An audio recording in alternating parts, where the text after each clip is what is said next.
Hello दोस्तों, नमस्कार। मैं हूं अविनाश और आप देख रहे हैं हमारे साथ अविनाश हिंदी एकेडमी। दोस्तों, आज मैं आप सबके लिए लेकर आया हूं एक बहुत ही महत्वपूर्ण प्रश्नोत्तरी जो संबंधित है हिंदी साहित्य के अन्य गद्य विधा के अंतर्गत आने वाली विधा रिपोर्टार साहित्य से। और इस प्रश्नोत्तरी में आप सभी रिपोर्टार साहित्य के जितने भी प्रकार के प्रश्न होते हैं उन सभी प्रश्नों को एक साथ एक स्थान पर देखेंगे। तो चलिए देर न करते हुए शुरू करते हैं आज की यह वीडियो। आज का जो पहला प्रश्न आप सबके लिए है वह है, हिंदी में रिपोर्टाज लेखन की परंपरा की शुरुआत होती है। हिंदी में रिपोर्टाज लेखन की परंपरा की शुरुआत किसकी रचना से होती है, इसको आपको बताना है। इसके विकल्प हैं निर्मल वर्मा से, प्रभाकर माचवे से, सर्वेश्वर दयाल सक्सेना से या फिर शिवदान सिंह चौहान से। तो आप सबको इसके सही उत्तर का चयन करना है। इसका सही उत्तर है ऑप्शन नंबर घ, शिवदान सिंह चौहान, जिन्होंने सर्वप्रथम जो है हिंदी में 1938 ईस्वी में रिपोर्टाज लेखन की शुरुआत किया। और इनका प्रथम जो रिपोर्टाज है वह है लक्ष्मीपुरा, जो कि 1938 ईस्वी में रूपाभ नामक पत्रिका में प्रकाशित हुआ। बढ़ते हैं अगले और दूसरे प्रश्न की तरफ। दूसरा प्रश्न है, रिपोर्टाज किस भाषा का शब्द है, आपको बताना है। बहुत ही महत्वपूर्ण प्रश्न है। इसके विकल्प हैं फ्रांसीसी भाषा का, अंग्रेजी भाषा का, पुर्तगाली अथवा जापानी भाषा का। तो आप सबको इसका सही उत्तर मालूम होगा। इसका सही उत्तर है ऑप्शन नंबर का। रिपोर्टाज जो शब्द है वह विदेशी शब्द है और यह फ्रांसीसी भाषा का शब्द है। ऑप्शन नंबर का इसका सही उत्तर होगा। बढ़ते हैं अगले और तीसरे प्रश्न की तरफ। तीसरा प्रश्न है, नवीन रिपोर्टाज की परंपरा किस रचना से आरंभ होती है। आपको बताना है कि हिंदी में जो रिपोर्टाज विधा है वह किस रचना से आरंभ होती है। इसके विकल्प हैं लक्ष्मीपुरा, तूफानों के बीच, बंगाल का अकाल या फिर स्वराज्य भवन। तो इसका जो सही उत्तर है वह है ऑप्शन नंबर का, लक्ष्मीपुरा, जिसको शिवदान सिंह चौहान ने लिखा था। इस रिपोर्टाज से हिंदी में रिपोर्टाज परंपरा का प्रारंभ माना जाता है। बढ़ते हैं अगले और चौथे प्रश्न की तरफ। चौथा प्रश्न वही आ गया, लक्ष्मीपुरा रिपोर्टाज के लेखक कौन है। तो आप सबको पता है इसका सही उत्तर है शिवदान सिंह चौहान, जिन्होंने लक्ष्मीपुरा नामक रिपोर्टाज को लिखा। इसके अलावा इनका एक और रिपोर्टाज जो कि प्रसिद्ध है वह है मौत के खिलाफ जिंदगी की लड़ाई। बढ़ते हैं अगले और पांचवें प्रश्न की तरफ। पांचवा प्रश्न है, हिंदी में रिपोर्टाज लेखन को किस पत्रिका से बल मिला, अर्थात किस पत्रिका के आने से रिपोर्टाज लेखन की परंपरा और आगे बढ़ी, तेजी से आगे बढ़ी। तो इसका जो सही विकल्प है वह है ऑप्शन नंबर घ, धर्मयुग, जिसको धर्मवीर भारती प्रकाशित करते थे और यह पत्रिका मुंबई से प्रकाशित होती थी। तो ऑप्शन नंबर घ इसका सही उत्तर है। पढ़ते हैं अगले और छठे प्रश्न की तरफ। छठा प्रश्न है, प्लाट का मोर्चा शमशेर बहादुर सिंह की कृति है। यह किस प्रकार की कृति है। तो हम सभी पढ़ रहे हैं रिपोर्टाज विधा, तो इसका सही उत्तर हो जाएगा ऑप्शन नंबर ग, प्लाट का मोर्चा शमशेर बहादुर सिंह द्वारा लिखित एक रिपोर्टाज है। यह पीजीटी 2010 में पूछा गया प्रश्न है, तो आप सबको यह याद रखना आवश्यक है। बढ़ते हैं अगले और सातवें प्रश्न की तरफ। प्रश्न है, तूफानों के बीच नामक रिपोर्टाज के लेखक कौन है। इसके विकल्प हैं धर्मवीर भारती, रांगे राघव, सर्वेश्वर दयाल सक्सेना या फिर श्री राम शर्मा। तो आप सबको इसका सही उत्तर मालूम होगा। इसका सही उत्तर है ऑप्शन नंबर ख, रांगे राघव ने जो है तूफानों के बीच नामक रिपोर्टाज को लिखा। तो ऑप्शन नंबर ख इसका सही उत्तर होगा। बढ़ते हैं अगले और आठवें प्रश्न की तरफ। आठवां प्रश्न है आप सबके लिए, किस रिपोर्टाज में बंगाल के अकाल का चित्रण हुआ है। आपको बताना है किस रिपोर्टाज में बंगाल के अकाल का वर्णन किया गया है और वह रिपोर्टाज को किसने लिखा है, यह भी आप सबको बताना है। तो इसके विकल्प हैं लाल धरती, प्लाट का मोर्चा, अल्मोड़े का बाजार या फिर तूफानों के बीच। तो प्रश्न 8 का जो सही उत्तर है वह है ऑप्शन नंबर घ, तूफानों के बीच, जिसको किसने लिखा है, जिसको रांगे राघव ने लिखा है। और रांगे राघव का जो बंगाल का अकाल का चित्रण जो हुआ है वह तूफानों के बीच नामक रिपोर्टाज में हुआ है। जबकि लाल धरती को किसने लिखा है, तो लाल धरती को लिखा है अमृत राय ने। और प्लाट का मोर्चा किसने लिखा है, तो प्लाट का मोर्चा जो रिपोर्टाज है उसको लिखा है शमशेर बहादुर सिंह ने। अल्मोड़े का बाजार को लिखा है प्रकाश चंद्र गुप्त ने। बढ़ते हैं अगले और 9वें प्रश्न की तरफ। 9वां प्रश्न है, भदंत आनंद कौशलायन का रिपोर्टाज कौन सा है, आपको बताना है। तो इसके विकल्प हैं खून के छींटे, पेरिस के नोट्स, देश की मिट्टी बुलाती है, इतिहास के पन्नों पर। तो भदंत आनंद कौशलायन का जो रिपोर्टाज है वह है 9वें प्रश्न का सही उत्तर है ऑप्शन नंबर का देश की मिट्टी बुलाती है। यह भदंत आनंद कौशलायन का जो है रिपोर्टाज है। अब आपको बताना है कि खून के छींटे किसके ऊपर रिपोर्टाज हैं। तो खून के छींटे जो रिपोर्टाज है वह भगवत शरण उपाध्याय का है, जबकि पेरिस की नोट्स जो है वह राम कुमार वर्मा का रिपोर्टाज है। पढ़ते हैं अगले और 10वें प्रश्न की तरफ। 10वां प्रश्न है वे लड़ेंगे हजारों साल रिपोर्टाज किसका है, किसने लिखा है वे लड़ेंगे हजारों साल नामक रिपोर्टाज। इसके विकल्प हैं शिवसागर मिश्र, देवेंद्र सत्यार्थी, नरेश मेहता या फिर अज्ञेय। आपको 10वें प्रश्न का सही उत्तर बताना है। तो इसका सही उत्तर है ऑप्शन नंबर का शिवसागर मिश्र द्वारा लिखित जो रिपोर्टाज है वह लड़ेंगे हजारों साल। बढ़ते हैं अगले और 11वें प्रश्न की तरफ। 11वां प्रश्न उसी प्रश्न से संबंधित है। वह लड़ेंगे हजारों साल में कहां का चित्रण किया गया है। इसके विकल्प में भारत चीन युद्ध, पाकिस्तान बांग्लादेश युद्ध, अमेरिका जापान युद्ध या फिर भारत पाकिस्तान का युद्ध। तो आप सबको इसके सही विकल्प का चयन करना होगा। इसका जो सही विकल्प है वह है ऑप्शन नंबर का भारत और चीन के युद्ध का वर्णन किया है वह लड़ेंगे हजारों साल जो रिपोर्टाज है उसमें। बढ़ते हैं अगले और 12वें प्रश्न की तरफ। प्रश्न है युद्ध यात्रा रिपोर्टाज के लेखक कौन है। प्रसिद्ध रिपोर्टाज है। इसके विकल्प हैं श्री राम वर्मा, धर्मवीर भारती, विवेकी राय या फिर कैलाश नारद। तो 12वें प्रश्न का सही उत्तर है युद्ध यात्रा नामक जो रिपोर्टाज है उसको धर्मवीर भारती ने लिखा है, जो कि धर्मयुग पत्रिका के संपादक थे। तो ऑप्शन नंबर खा इसका सही उत्तर है। बढ़ते हैं अगले और 13वें प्रश्न की तरफ। 13वां प्रश्न है नेपाली क्रांति, यह भी एक रिपोर्टाज है। इसको किसने लिखा है इसको आपको बताना है। इसके विकल्प हैं फणीश्वर नाथ रेणु, विष्णु प्रभाकर, भगवत शरण उपाध्याय या फिर विष्णु चंद्र शर्मा। तो नेपाली क्रांति नामक जो रिपोर्टाज है उसको फणीश्वर नाथ रेणु ने लिखा है। ऑप्शन नंबर का इसका सही उत्तर होगा। फणीश्वर नाथ रेणु का एक अन्य बहुत ही प्रसिद्ध रिपोर्टाज है वह है ऋण जल धन जल। इसके अलावा इन्होंने श्रुत अश्रुत कथा तथा एकलव्य की नोट्स नामक जो है रिपोर्टाज लिखा है, जबकि पेरिस की नोट्स हम सभी ने पढ़ा था पेरिस की नोट्स को राम कुमार वर्मा ने लिखा है। बढ़ते हैं अगले और 14वें प्रश्न की तरफ।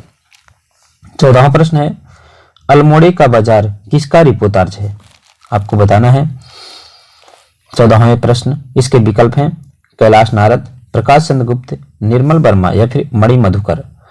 तो इसका सही उत्तर है ऑप्शन नंबर खा अल्मोड़े का बाजार जो रिपोर्टाज को लिखा है उसको लिखा है प्रकाश चंद्र गुप्त ने। ऑप्शन नंबर खा इसका सही उत्तर होगा।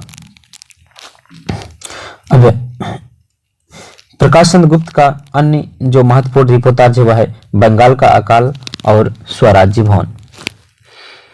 आप सबको एक बार फिर से बताते हैं कि बंगाल के अकाल पर रंगे राघव ने भी जो है एक रिपोर्टाज लिखा है, वह था तूफानों के बीच में, जबकि बंगाल का अकाल नाम से जो रिपोर्टाज लिखा है वह प्रकाश चंद्र गुप्त ने लिखा है। तो ऑप्शन नंबर खा इसका सही उत्तर होगा। ये चीजें आप बहुत ध्यान से याद रखें।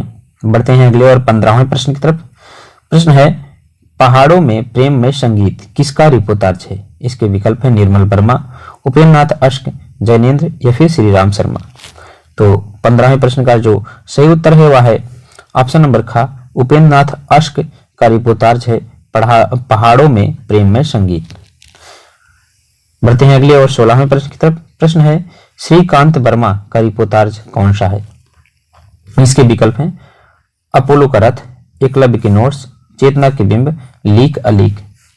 तो इसका जो सही उत्तर है वह है ऑप्शन नंबर का अपोलो का रथ नामक जो रिपोर्टाज है उसको जो है श्रीकांत वर्मा ने लिखा है। और इसके अलावा एकलव्य के नोट्स को किसने लिखा, तो एकलव्य के नोट्स को लिखा है फणीश्वर नाथ रेणु ने। चेतना का बिंब यह एक निबंध है जिसको लिखा है डॉक्टर नागेंद्र ने, तथा लीक अलीक जो रचना है वह भरत भूषण अग्रवाल की रचना है। बढ़ते हैं अगले और 17वें प्रश्न की तरफ। प्रश्न है खून के छींटे रिपोर्टाज के लेखक कौन है, इसको आपको बताना है। इसके विकल्प हैं निर्मल वर्मा, कैलाश नारद, डॉक्टर भगवत शरण उपाध्याय या फिर कमलेश्वर। तो इसका सही उत्तर है खून के छींटे नामक जो रिपोर्टाज है उसको डॉक्टर भगवत शरण उपाध्याय ने लिखा है। ऑप्शन नंबर गा इसका सही उत्तर है।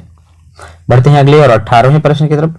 प्रश्न है प्रकाश चंद्र गुप्त का रिपोर्टाज है। कौन सा रिपोर्टाज प्रकाश चंद्र गुप्त का है, इसको आपको बताना है। इसके विकल्प हैं बंगाल का अकाल, मुक्ति फौज, स्वराज्य भवन या फिर क्रांति करते हुए आदमी को देखा। प्रश्न 18 का जो सही उत्तर है वह है ऑप्शन नंबर का और ऑप्शन नंबर गा। ये दोनों जो रिपोर्टाज हैं यह प्रकाश चंद्र गुप्त के रिपोर्टाज हैं। तो आपको ध्यान देना है इसमें का और गा दोनों रिपोर्टाज, तो दोनों विकल्प इसके सही होंगे।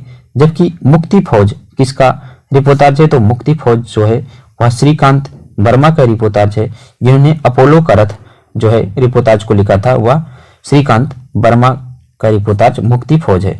और क्रांति करते हुए आदमी को देखना यह रिपोर्टाज किसका है, तो इसको हम लोग अगले प्रश्न में पढ़ेंगे और उसका उत्तर जानेंगे।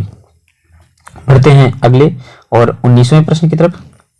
19वां प्रश्न ऋण जल धन जल रिपोर्टाज के लेखक कौन है, तो हम सभी ने इसको पहले पढ़ चुके हैं। तो इसका जो सही उत्तर है वह है ऑप्शन नंबर ख। फणीश्वर नाथ रेणु ने श्रुत अश्रुत पूर्व ऋण जल धन जल तथा एकलव्य की नोट्स नाम से रिपोर्टाज लिखे हैं। तो ऑप्शन नंबर ख इसका सही उत्तर है। बढ़ते हैं अगले और 20वें प्रश्न की तरफ। 20वां प्रश्न है क्रांति करते हुए आदमी को देखा। रिपोर्टाज के लेखक कौन है, इसके विकल्प हैं नरेश मेहता, रांगे राघव, कमलेश्वर या फिर कन्हैया लाल मिश्र प्रभाकर। तो क्रांति करते हुए आदमी को देखा यह जो रिपोर्टाज है वह कमलेश्वर द्वारा लिखित रिपोर्टाज है। ऑप्शन नंबर गा इसका सही उत्तर है। बढ़ते हैं अगले और 21वें प्रश्न की तरफ। इसमें आपको बताना है कि कौन सा जो विकल्प है वह असुमेलित है या फिर असंगत है, उसको आपको पहचान करके बताना है। इसके विकल्प हैं प्राग एक स्वप्न, निर्मल वर्मा, ऋण जल धन जल रांगे राघव, मुक्ति फौज श्रीकांत वर्मा, पेरिस की नोट्स रामकुमार वर्मा। आपको असंगत विकल्प का चयन करना है। तो आप सभी ने इस असंगत विकल्प का चयन कर लिया होगा। ऑप्शन नंबर ख जो है यह असंगत है क्योंकि ऋण जल धन जल जो है इसको फणीश्वर नाथ रेणु ने लिखा है। तो ऑप्शन नंबर जो है ख इसका सही उत्तर होगा। जबकि इसके अलावा प्राग एक शब्द निर्मल वर्मा का ही है, मुक्ति फौज हम सभी ने पढ़ चुके हैं पहले ही, यह श्रीकांत वर्मा का है और पेरिस की नोट्स यह रामकुमार वर्मा का रिपोर्टाज है। बढ़ते हैं अगले और 22वें प्रश्न की तरफ। प्रश्न है ब्रह्मपुत्र के मोर्चे से युद्ध यात्रा रिपोर्टाज किनका है, तो यह दोनों जो रिपोर्टाज है वह ऑप्शन नंबर ख धर्मवीर भारती द्वारा लिखित रिपोर्टाज है। तो ख इसका सही उत्तर होगा। बढ़ते हैं अगले और 23वें प्रश्न की तरफ। प्रश्न है विवेकी राय की रचना कौन सी है, इसके विकल्प हैं जुलूस रुका है, ऋण जल धन जल, श्रुत अश्रुत पूर्व, नेपाली क्रांति कथा। तो इसका जो सही उत्तर है वह है ऑप्शन नंबर का। जो विवेकी राय द्वारा लिखित जो रिपोर्टाज है वह है जुलूस रुका है, जबकि ऋण दल धन जल श्रुत अश्रुत पूर्व तथा नेपाली क्रांति कथा ये सभी फणीश्वर नाथ रेणु की रिपोर्टाज हैं। तो ऑप्शन नंबर का इसका सही उत्तर होगा। बढ़ते हैं अगले और 24वें प्रश्न की तरफ।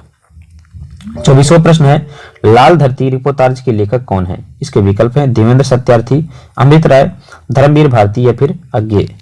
तो इसका सही उत्तर है ऑप्शन नंबर ख, अमृत राय ने लिखा है लाल धरती नामक रिपोर्टाज। ऑप्शन नंबर ख सही उत्तर होगा। बढ़ते हैं अगले और 25वें प्रश्न की तरफ। 25वां प्रश्न महत्वपूर्ण प्रश्न है और आपको बताना है इसमें निम्नलिखित रिपोर्टाज एवं उनके लेखकों को उचित अनुक्रम बताना है, इसको मिलान करना है आप सभी को। तो मुक्ति फौज को किसने लिखा है, इसको हम लोग जाने देते हैं। अभी पहले हम जो हमें आ रहा है उसको मिलाते हैं। तो ऋण जल धन जल को लिखा है फणीश्वर नाथ रेणु ने, तो यहाँ इसका जो है तीसरा विकल्प सही होगा। प्राग एक स्वप्न को किसने लिखा है, तो प्राग एक स्वप्न को लिखा है निर्मल वर्मा ने। और पेरिस के नोट्स को किसने लिखा, तो इसको रामकुमार वर्मा ने लिखा है। और मुक्ति फौज अब बच रहा है तो इसको लिखा है श्रीकांत वर्मा। तो इस प्रकार से इसका मिलान होगा, आप सभी इसको मिला लेंगे और यहाँ पर जो 25वें प्रश्न का सही उत्तर होगा वह होगा ऑप्शन नंबर का। बढ़ते हैं अगले और 26वें प्रश्न को तरफ। 26वां प्रश्न आपको क्या करना है, इसको भी सुमेलित करना है। तो प्लाट का मोर्चा किसने लिखा है? तो हम सभी अभी पढ़ चुके हैं कि प्लाट का मोर्चा जो है वह शमशेर बहादुर सिंह का है, तो ऑप्शन नंबर का इसका सही उत्तर होगा। तूफानों के बीच में किसने लिखा है? तो तूफानों के बीच को रामगिरी राघव ने लिखा है, तो सीधा सुमेलित है। पहाड़ों में प्रेम में संगीत किसने लिखा है? तो उपेंद्रनाथ अश्क ने लिखा है। और नेपाली क्रांति को किसने लिखा है? तो इसको फणीश्वरनाथ रेणु ने लिखा है। तो इस प्रकार 26वां प्रश्न का जो सही उत्तर होगा वह होगा ऑप्शन नंबर का सही उत्तर होगा। बढ़ते हैं अगले और 28वें प्रश्न की तरफ, 27वें प्रश्न की तरफ। 27वां प्रश्न है असंगत युग्म को चयन करके आपको बताना है कौन सा अश्वमेलित है, उसको आपको पहचानना है। पुरातत्व का रोमांस भगवत शरण उपाध्याय, सही अथवा गलत इसका चयन करना है आपको। ब्रह्मपुत्र के मोर्चे से धर्मवीर भारती, या फिर आगे दो विकल्प हैं, बंगाल का अकाल डॉक्टर प्रकाश चंद्र गुप्त और क्रांति करते हुए आदमी को देखना या राजेंद्र यादव का। तो इसका जो सही उत्तर होगा वह होगा 27वें प्रश्न का बंगाल का अकाल को किसने लिखा है? तो बंगाल का अकाल जो है इसका अश्वमेलित है, यही सुमेलित है, इसके अलावा सभी अश्वमेलित हैं, तो इसका जो गा विकल्प है वह सही होगा। बढ़ते हैं अगले और 28वें प्रश्न की तरफ। 28वां प्रश्न है संगत युग्म कौन सा है, आपको पहचान करके बताना है। स्वराज्य भवन, प्रकाश चंद्र गुप्त, मौत के खिलाफ जिंदगी की लड़ाई रामगिरी राघव, नववर्षांक समारोह शमशेर बहादुर सिंह, क्षण बोले कण मुस्काए कन्हैया लाल मिश्र प्रभाकर। तो जो संगत कथन है वह है ऑप्शन नंबर घ, क्षण बोले कण मुस्काए, यह कन्हैया लाल मिश्र प्रभाकर का है, यही सही विकल्प है। जबकि स्वराज्य भवन को किसने लिखा है? तो स्वराज्य भवन को प्रकाश चंद्र गुप्त ने लिखा है। और मौत के खिलाफ जिंदगी की लड़ाई को किसने लिखा है? तो इसको लिखा है शिवदान सिंह चौहान ने। और नववर्षांक समारोह को लिखा है ज्ञान नारायण उपाध्याय ने। तो इस प्रकार सही उत्तर जो होगा वह होगा घ। बढ़ते हैं 29वें प्रश्न की तरफ। 29वां प्रश्न आपको बताना है कौन सा संगत युग्म है, इसको आपको पहचान कर बताना है। इसके विकल्प हैं मौत के खिलाफ जिंदगी की लड़ाई शिवदान सिंह चौहान, नववर्षांक समारोह शमशेर बहादुर सिंह, धरती के लिए सती कुमार और मुक्ति फौज राम कुमार वर्मा। तो इसका जो सही उत्तर होगा वह होगा ऑप्शन नंबर ख। हमने अभी पढ़ा कि नववर्षांक समारोह को लिखा किसने, आप सबको बताना है, तो इसको लिखा है ज्ञान नारायण उपाध्याय ने। तो इस प्रकार इसका सही उत्तर होगा ऑप्शन नंबर ख। बढ़ते हैं अगले और 30वें प्रश्न की तरफ। 30वां प्रश्न है संगत युग्म कौन सा है, उसको आपको पहचानना है। नववर्षांक समारोह शमशेर बहादुर सिंह, धरती के लिए कैलाश नाथ नीरद, मुक्ति फौज राम कुमार कुंभज, पेरिस की नोट्स सती कुमार। तो 30वें प्रश्न का जो सही उत्तर होगा वह हो जाएगा ऑप्शन नंबर ख, धरती के लिए जिसको लिखा है वह कैलाश नाथ नीरज ने लिखा है, तो ऑप्शन नंबर ख इसका सही उत्तर होगा। बढ़ते हैं अगले और 31वें प्रश्न की तरफ। प्रश्न है नववर्षांक समारोह के लेखक कौन है, तो हम सभी इसको पढ़ चुके हैं। इसका सही उत्तर है ऑप्शन नंबर ग, राम नारायण उपाध्याय जो है वह नववर्षांक समारोह के लेखक हैं। बढ़ते हैं अगले और 32वें प्रश्न की तरफ। प्रश्न है चीनियों द्वारा निर्मित काठमांडू लहसा सड़क के रचनाकार कौन है। इसके विकल्प हैं जगदीश प्रसाद चतुर्वेदी, विवेक की राय, सती कुमार या फिर श्रीकांत वर्मा। तो 32वें प्रश्न का जो सही उत्तर है वह है ऑप्शन नंबर का, जगदीश प्रसाद चतुर्वेदी का रिपोर्टाज है चीनियों द्वारा निर्मित काठमांडू लहसा सड़क। अगला और 33वां प्रश्न है क्या हमने कोई षड्यंत्र रचा था के लेखक कौन है। इसके विकल्प हैं कैलाश सक्सेना, कैलाश नारद, उपेंद्रनाथ अश्क या फिर सती कुमार। तो 33वें प्रश्न का जो सही उत्तर हुआ है ऑप्शन नंबर घ, सती कुमार का रिपोर्टाज है क्या हमने कोई षड्यंत्र रचा था। बढ़ते हैं अगले और 34वें प्रश्न की तरफ। यहाँ पर आपको असंगत युग्म कौन सा है उसको बताना है। फणीश्वरनाथ रेणु श्रुत अश्रुत और पूर्व लिखे हैं या सही है। विवेकी राय जुलूस रुका है इन्होंने ही लिखा है। भगवत शरण उपाध्याय खून के छींटे लिखे हैं। और कैलाश नारद ने स्वराज्य भवन लिखा है। यह कथन गलत है क्योंकि स्वराज्य भवन जो है उसको प्रकाश चंद्र गुप्त ने लिखा है, तो ऑप्शन नंबर घ इसका सही उत्तर होगा। बढ़ते हैं 35वें और इस वीडियो के अंतिम प्रश्न की तरफ। प्रश्न है कमलेश्वर, इसमें असंगत युग्म आपको चुनना है। कमलेश्वर क्रांति करते हुए आदमी को देखना सही है। निर्मल वर्मा प्लाट का मोर्चा क्या लिखे हैं आपको बताना है। नहीं, इन्होंने नहीं लिखा है। विवेकी राय बाढ़ बाढ़ बाढ़ लिखा है और श्रीकांत वर्मा मुक्ति फौज को लिखा है, तो इसका जो सही उत्तर होगा वह होगा निर्मल वर्मा प्लाट का मोर्चा नहीं लिखे हैं, जबकि प्लाट का मोर्चा लिखे हैं शमशेर बहादुर सिंह 1952 ईस्वी में। तो दोस्तों इस प्रकार आज की यह प्रश्नोत्तरी समाप्त हुई। इस 35 प्रश्नों में आपके कितने प्रश्न सही हुए या आप कमेंट बॉक्स में लिखकर बताइएगा। और यदि आपको यह वीडियो पसंद आया है तो इसे अपने मित्रों के साथ भी शेयर करिएगा। मिलते हैं अगले वीडियो में, तब तक के लिए नमस्कार।